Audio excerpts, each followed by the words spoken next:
Halo guys, kita jangan memikirkan masa depan ya guys. Biarkan masa depan datang sendiri, mengalir saja hidup kita ini yang lurus, lurus saja ya guys. Telah pasti datangnya ketetapan masa depan itu guys, maka janganlah kamu meminta agar disegerakan tiba. Jangan pernah mendahului sesuatu yang belum terjadi, meramal, datang ke orang pintar, dukun, nyi, embah, aki, apa kita mau mengeluarkan kandungan sebelum waktunya dilahirkan, atau mau memetik buah-buahan yang belum matang. Untuk hari besok, lusa adalah sesuatu yang belum nyata, belum bisa diraba, belum berwujud, dan belum ada rasa dan warnanya. Kalau seperti itu, kenapa kita harus menyibukkan diri dengan hari esok dan lusa nanti, mengkhawatirkan keburukan? Memikirkan keburukan, kesialan yang mungkin akan terjadi pada diri kita, ataupun tidak terjadi, meramal bencana yang bakal ada di dalamnya, bukannya kita juga tidak tahu apakah kita masih bertemu lagi, mungkin hari esok kesenangan atau kesedihan. Yang jelas, hari esok masih dalam alam gaib dan belum turun ke bumi. Tidak sepantasnya kita menyeberangi sebuah jembatan sebelum sampai di atasnya, sebab siapa yang tahu bahwa kita akan sampai atau tidak pada jembatan itu.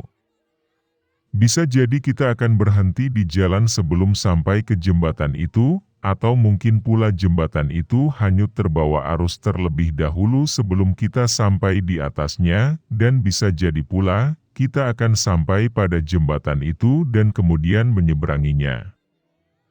Dalam syariat, memberi kesempatan kepada pikiran untuk memikirkan masa depan dan membuka alam gaib, dan kemudian terhanyut dalam kecemasan yang baru diduga darinya adalah sesuatu yang tidak dibenarkan. Pasalnya, hal itu termasuk angan-angan yang terlalu jauh secara nalar. Tindakan itu pun tidak masuk akal, karena sama halnya dengan berusaha perang melawan bayang. Namun ironis, kebanyakan manusia di dunia ini justru banyak termakan ramalan. Tentang kelaparan, kemiskinan, wabah penyakit dan krisis ekonomi yang kabarnya menimpa mereka, padahal semua itu hanyalah bagian dari kurikulum yang diajarkan kesesatan di sekolah setan akan menjanjikan menakut-nakuti.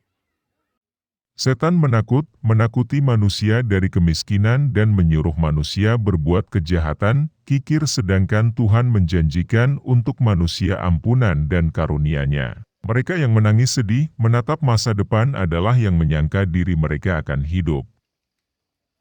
hidup kelaparan, menderita, sakit, selama setahun, dan memikirkan umur kita masih panjang, memikirkan dunia tinggal 100 tahun lagi, padahal orang yang sadar bahwa usia hidupnya berada di genggaman yang lain tentu tidak akan menggadaikannya untuk sesuatu yang tidak ada, dan orang yang tidak tahu kapan akan mati. Tentu salah besar bila justru menyibukkan diri dengan sesuatu yang belum ada dan tidak terwujud. Biarkan hari besok datang dengan sendirinya, jangan pernah menanyakan kabar beritanya.